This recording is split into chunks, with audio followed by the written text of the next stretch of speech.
What's up, everybody? Welcome back to Sideline Sports. It's been about a week, so I got a couple of things to cover before the 49er game. We're going to talk Niners and Warriors. Hit the like, hit the subscribe, guys. I'm also on Instagram. I'm also on Facebook at Sideline Sports Talk. So check me out there. And if you haven't noticed, we started getting our hoodies in. This is the first one. I think it looks pretty good. If you want to order a hoodie like this, I have hoodies. I got beanies. I've also got T-shirts as well. So that's the beginning of it all. Selling some swag out there. If you want it, go take a look. Sidelinesports.net, and they're a good price. They're under $50. You should be able to get them within a week and a half. Less than that if you want to just pay for next day shipping. But anyway, I digress. Check me out. Anybody who hasn't subscribed, please go ahead and subscribe to the channel. I've noticed that the subscriptions are slowing down a little bit. Maybe you need to pick up the pace. If you haven't done that, support the channel, and please go ahead and hit the subscribe. Okay, so we're going to start out with the Warriors first. A little bit of bad news for the Warriors and the Niners, but let's start with the Warriors first. DeAnthony Melton is out for the year, we found out, which is a really, really big problem for the Warriors. If you don't know, he's been a very solid piece for the Warriors and just started to get a spot in the starting lineup. His defense was on point and his shooting was basically, one of the best on the team. So he was doing very, very well. He was up and coming. His big thing was injuries before he came to the Warriors, and so it was a cause for concern. And unfortunately, here we are. The minute he starts to make strides and make an impact on the team, he gets hurt and he's out with season-ending injury. So the bottom line is that that's not good for the Warriors. They're still going to be looking really, really good this year, but that piece was going to be an important piece, DeAnthony Melton, believe it or not. And now I think they're going to have to take a look at who might replace him or making a move. I still think they were going to make a move at the trade deadline. Don't get me wrong. I think they're one piece away from really, really contending for a championship. And maybe they're not. Maybe they're good right now. We'll see. But I would feel a lot more comfortable with the Warriors making a trade by the deadline for somebody to just get them over the top. I think this is a great year for Curry to go and get that fifth ring. There's an opportunity there, and I really think the Warriors should jump on that any way they possibly can. Either way, we're 12-4. We're first in the conference, and things couldn't be looking too much better for the Warriors. They're looking great. Now, unfortunately, they dropped the game to the Spurs, and it was kind of odd because in the third quarter, they could have taken that game over. In the end of the third quarter, they could have gone for a 2-for-1 and scored twice at the very end with a 2-for-1 possession. Instead, they actually gave up a couple of points at the end of that third quarter. They could have been up by 15, 16 points. Instead, they were up by maybe 10 by the end of the third. And in the fourth quarter, they just could not score. I don't know why they weren't just trying to attack the basket more. Kuminga was out with an undisclosed illness, and he is a guy that attacks the basket a whole lot. So not having him there might have made a little bit of a difference. The Warriors were outscored 13-33 in the fourth quarter, which doesn't happen this year. So I wouldn't put too much stock in that, guys. I still think this team is one of the best in the entire league, and their record shows it and their play shows it. The only team that's playing better than the Warriors right now is the Cavs, and that's kind of an anomaly. I can't believe the Cavs are playing as well as they are. I think they've only lost one game this year. But the Warriors are 12-4, and that is very respectable. They've beaten a lot of the great teams, and they have more teams that they're going to be playing to prove that they deserve to be in that top spot. I'm really looking forward to seeing them play the Suns. For example, a lot of people are saying the Suns have what it takes this year to really get to the championship, but they've been saying that for a few years, and the Suns' record is not fantastic right now. I think they're a good team. I think the Warriors are probably deeper and better anyway. And it's good that we're a deep team because right now we're out Anthony Melton for the year. So point in case, we have a deep roster. It will hurt a little bit. It's not going to hurt them a whole lot. But at the end of the day, I still think that there's a move or two to be made.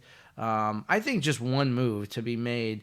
If you can get that one guy, that one anchor next to Steph Curry, then they're off to the races for another chip. And I want to see Curry get that fifth ring so bad because it's going to put him in a different category altogether. And you can't deny the comparison between him and LeBron James. They're both right there, guys. The end of their career is going to define, I believe, who was the better player in this era.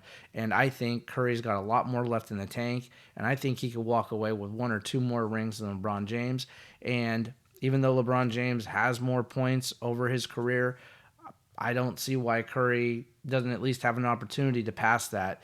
And when you take a look at the body of work, how many times Curry has faced LeBron James, how many times he's won. He's the Warriors have beaten the Cavs 2 out of 3 times in the championship. Curry never changed teams to win those chips. He won with players on his team like Durant, and he won without them. So there is a strong case for Curry to be called the best player in our generation right now. Or not, maybe not my generation, but in this generation of players is what I mean to say. In my generation, the best player is Michael Jordan, period. And if anybody wants to, have that debate, go ahead and comment in the channel.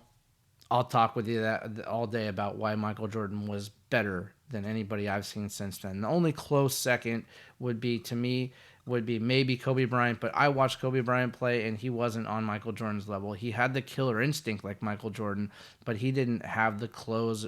He wasn't closing out quite as well as Michael Jordan closed out. So that's where I think. And I don't think LeBron James has that closeout killer mentality at all. He is a great player and a great specimen. His body, his strength, his ability. He is not the killer Michael Jordan was. Michael Jordan was a killer, guys. Kobe Bryant was a killer. So those are guys. But Michael Jordan and Kobe Bryant had their time. And Curry, I believe, will go down as in history, if you look at the numbers, the rings, everything, as a better player than LeBron James, if it's fairly spoken about on the channel. Okay, Curry changed the game. People are shooting three-pointers at a clip like never before because of Curry. Curry did all of that. He changed the game, guys. LeBron James did not change the game. He may have elevated the game, being one of the best players to ever play, but he didn't change the game. And changing the game is historic. It's legendary. It's legendary, and that's what puts you at the top of basketball's Mount Rushmore, right? Where you're trying to get. So anyway, I digress. The Warriors are off to an amazing start, guys. There's a lot of reason to be very excited about this year, and there is a hiccup with Melton getting hurt and a little bit of a hiccup with the loss to San Antonio. But I will say this. Their plane had issues. California had really bad weather. They flew to San Antonio later than they were supposed to fly there, and they got in their hotel about 2 a.m. in the morning, I believe, to play a game that day in San Antonio. So maybe the jet lag or the just the sheer exhaustion from the travel and showing up late in the hotel. They probably didn't get to sleep till 3-4 o'clock in the morning. Who knows?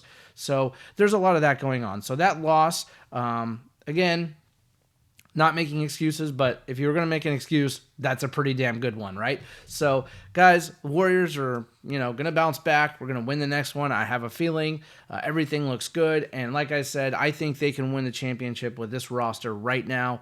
I would love to see one more piece just to put them over the top, with, convincing fashion. But that's not here yet. We'll see what happens by trade deadline. Trade deadline, there are losing teams that are looking to unload all the time. So getting one more player to really help solidify this roster is not out of the realm of possibility at all. I'm excited about it. I expect it to happen. I think they're really going to try and go for it this year. Just take a look at the roster. Why wouldn't you? The bench is putting up sometimes more points than the starting lineup. But this game against the Spurs, there's a few things going on. Andrew Wiggins was probably the highest scoring player on the team with 20 points. Steph Curry had 14. So Steph Curry was a little bit off too. He wasn't hitting his shots. Trace Jackson Davis is still doing great things. He scored 12 points that game.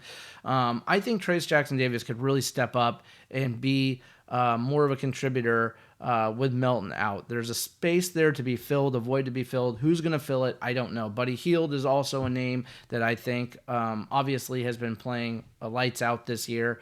And last game, not great. I mean, Buddy Hield got 11. Moses Moody scored 6. Lindsey Waters scored 11. They were all kind of off a little bit, guys. So Gary Payton the second, 5 points. Kevon Looney 8. So I mean, they were off in this game, and that happens. You can't play 82 games and be amazing in all of them. So I mean, 12-4, great record, and I think they're going to keep adding up those wins more than we know right now. I think they're going to continue to go on this run. 65 wins this year is not out of the realm of possibility at all. I see a 60-win season very easily. Anything more than that is just icing on the cake. But I do think that they're going to win their division, and I think they could take the conference. I think they should take the conference unless, barring any injuries. Let's hope no injuries happen. Okay. So anyway, that's what I got to say about the Warriors. I think that we're going to bounce back. Everything looks good. Too bad for Melton, but let's move on and see where we go from there. Now, moving on to the Niners. More bad news. This injury-plagued season just will not stop. It's just crazy how, John, it's just crazy how people just keep getting hurt. So this week, not great news. Not great news at all. Brock Purdy is out for the week with shoulder pain. He's not going to be playing. And with a vanilla offense like Kyle Shanahan is running this year, replacing your quarterback with a backup quarterback like Brandon Allen and an already basic vanilla offense that is not working for you very well, Shanahan. I'm still pissed, guys. A week later, I don't care.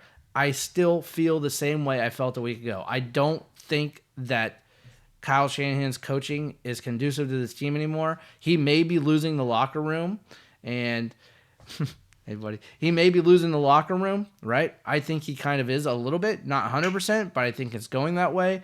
And I do believe, again, this is what it looks like when a coach starts declining and is getting to, at the point where he's on his way out. So I want to see something today that says, I'm going to coach this team to a win when we need it the most. We need a win today, guys. Brandon Allen's coming in. He hasn't had a lot of time with the starters. I don't know what his rapport is with people like Jennings, or maybe we're going to lean on Christian McCaffrey again a lot, which, by the way, I am really, really not a fan of beating Christian McCaffrey into the ground over and over again.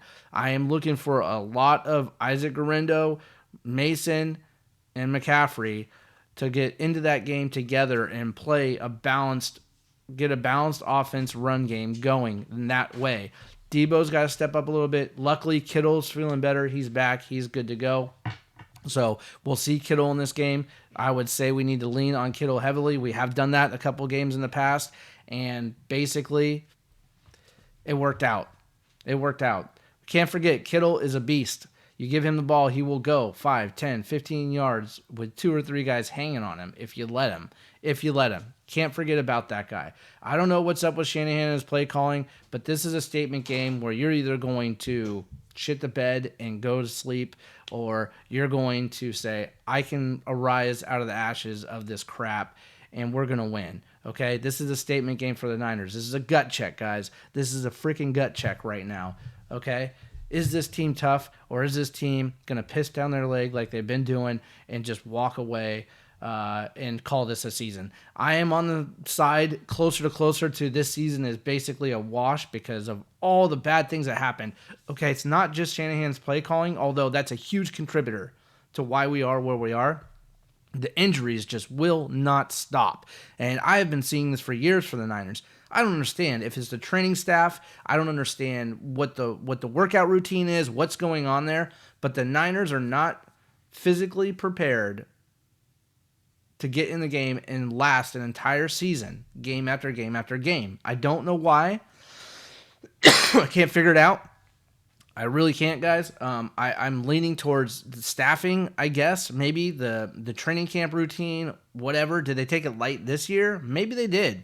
Maybe they're exhausted. They have been playing for a Super Bowl for 3, 4, 5 years, guys.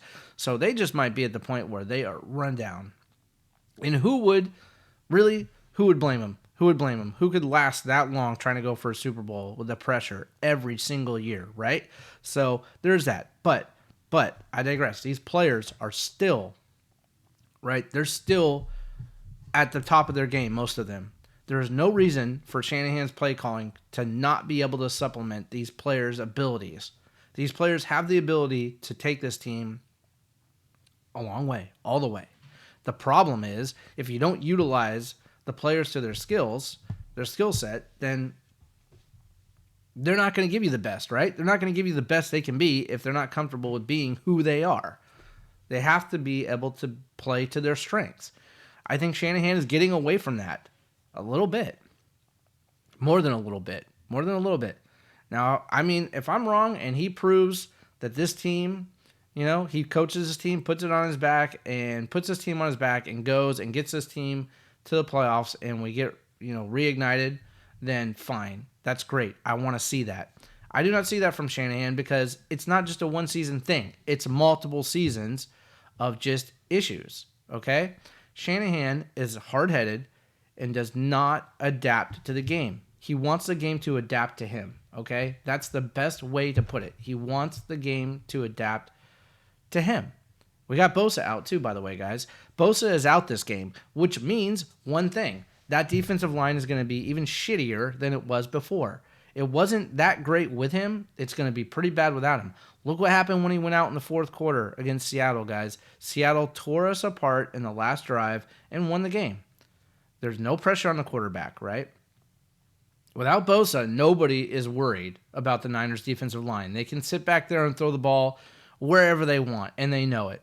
And on the defensive side, teams have figured out Shanahan's play calling, and they know what's coming. It only takes a quarter, maybe a quarter and a half, for the other team to figure out, for the opposing team to figure out what Shanahan's doing, and then it's game over because he doesn't change. He doesn't adapt. He doesn't believe in that. He believes that if you keep running the same plays, just like Novocaine, just give it time and it'll work, right? Well, bullshit. That's not true.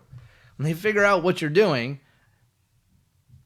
you're done. You're done. Unless you have an offensive line that is so great and so aggressive and so overpowering that you can run the ball down that team's throat, no matter what they know, what's coming, you're going to run and you're going to get 2, 3, 4, 5 yards, 5 yards a carry on an average. So you're getting first downs no matter what. Yes. Yeah, that makes sense when you have that overpowering ability to just tell this team, hey, we're going to tell you what we're going to do, and it doesn't matter because it's how we do it, and you can't stop it.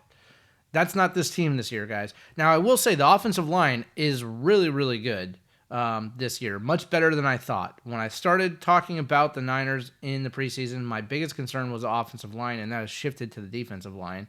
The offensive line, especially with Pooney, this guy is, as a rookie, is just showing up and looks like he's going to be a force. Much needed help on the offensive line with him. But that being said, the offensive line still needs more help. It's not as great as we would like it to be. So let's see where it goes. This game, I'm not super optimistic about going into Green Bay in the cold weather with a backup quarterback and a coach that calls vanilla plays that everybody can figure out and a defense that's missing Bosa to come out with a win. But we historically play pretty well against Green Bay. Again, this is a gut check game, guys. This is a game where every player on the team needs to look in the mirror and say, let's make a statement today. Let's make a statement and say, as we play together, we can win together no matter what. No matter what. And let's see if they do it. It's going to be interesting. It'll be interesting to watch. I'm not going to be frustrated at this point because the writing's on the wall, guys. You need to show the fans, the Niners need to show the fans right now that, they're going to give us something to watch. Otherwise, it's obvious. It's obvious, guys. You can watch ESPN or you can watch, listen to 95.7 The Game. They're pretty accurate for the most part. But if you listen to any of the big media outlets, they're broadcasting sports, they're going to come up with a million different scenarios to try and play it out and be dramatic, right? It's not dramatic, guys. It's not fucking dramatic at all. Not even close. I'm going to tell you right now. It's so clear. It's clear as day. This team, it doesn't have the physical toughness. They're hurt all the time this year, and you need a coach to start stepping up and calling plays that are going to get this team over the hump until everybody's healthy, or they're just going to wither out and die. And that's the bottom line. Right now, it feels a lot like withering out and dying. Maybe it just we need a reboot next year, right? And whatever that means, That's what we need. Does that mean a new head coach? Maybe. Maybe people just are figured him out and he's run his course with the Niners, like I said. Maybe that's the case. Maybe it's just a down year and a lot of bad things are happening and the team's snake bitten. And it just happens to teams. And they come back the next year strong. Maybe that'll happen too. Those are very good possibilities. But one thing that I will say for sure is that I do not trust this team to win too much more until they show me that they can. That's how I feel. It's right there on the wall. The writing's on the wall, guys. I said I was going to do this podcast to tell the honest truth, like it or not, good or bad with our Bay Area teams. This Niner team is not a good team right now. And they're not a good team for a couple of reasons that can be fixed very easily. One, the play calling sucks this year all day long. Shanahan sucks. Two, Sorensen, the new defensive coordinator, sucks. He needs to be gone. He's horrible. It's not working. Go get Saleh. He's out there. I know he's like consulting for Green Bay or something right now. Screw that. You bring him back in as the defensive coordinator for the 49ers. You got to do that. And I believe that they should and would do that after this year. I don't know if they're going to, but I would kick the tires on that all day long. They need to bring him back. He was a good defensive coordinator. So those are two major obstacles that the coaching can fix and get back to playing Niner football, right? The third one, actually, there's one more, and the third one is like, can we stay healthy, right? Can the Niners stay healthy enough to finally get some footing and get a push for the playoffs? They're in a division that's very weak, guys. They're only one game out of first, okay? So they can crash and burn right now, or they can turn this around. They win today. If the Cardinals lose a game, guys, we're right in it. It's not like the Cardinals are an elite team. They're good. They're not that elite. They can lose. Any Sunday they can lose very easily. So let's just see what happens. Seattle is not that great. We lost to them because of a couple of fluke things that happened. Overall, I still feel comfortable with beating Seattle on a regular basis. If we see them again, I think we can beat them and should beat them, depending on the health of the team. The Rams are kind of, who knows what they're going to be, but they don't look great. They look like they're playing a little better now, but beatable. This is a division that's very winnable for the 49ers or any other team in this division. It really depends on who's going to wake up and play some freaking football, right, guys? It's all a matter of who the hell is going to wake up and play some damn football. And that team's going to run away with the division if it's possible. Otherwise, we're just going to see this back and forth until the final game. But either way, Niners win today, Cardinals lose. That helps us out a lot. I doubt Brock Purdy's going to be out for too long. If he's out for more than a game, I'll be worried that this shoulder thing is coming back. And, he's going to have to do something. I don't know. I'm not going to say surgery, but I don't think that. But this, could be a sign of a nagging problem. I just hope it's not. Anyway, guys, thank you very much for joining me. Warriors-Niners talk is always fun. We're going to be talking about baseball as soon as we get closer to spring training. That's going to be down the road. But right now, I'm focusing mainly on basketball and football because it's fun to watch, and that's what's happening right now, right? Especially with the Warriors. So, guys, again, hit the like, hit the subscribe. I appreciate all the support that you have been giving me. We're growing every day. We're getting the views. And I can see that you guys are watching and liking the content I'm putting out. I'm going to give it to you straight and honest. And, sometimes it's hard to see the truth in sports through, a stained glass window of news that sports analysts come out and give you just to try and hype something out or create a narrative or a story or drama. But when you see the 49ers, just remember one thing. It's clear as day it's not a good team right now. Clear as day, no matter what anybody says on TV, no matter what anybody says about the Niners, they're not a good team right now. Nick Bosa's not playing good football. He hasn't for 2 years, guys. Just look at it. Do not get caught in the hype of analysts, announcers talking about Nick Bosa, about how special he is. He hasn't been special. He's been very average, okay? Just watch him play when he does get to play. Watch him play. How much does he get at the quarterback? He doesn't. And this year is not really, a special year. He hasn't been doing it for a year and a half. Well, I'd say 2 years, maybe 2.5 years. Okay. So just remember, look at the team for what they are. Look at them for what they are and how they're playing. Look at the players for how they're playing, right? And you can predict, you can see without a shadow of a doubt what we're going to be up against and what we're looking at, right? Jordan Mason, we knew from training camp, was just playing amazing football. We knew he was going to be something. The only person I struck out on is Bell, because Bell had an amazing training camp, but as soon as he started playing football in a game, he pissed himself.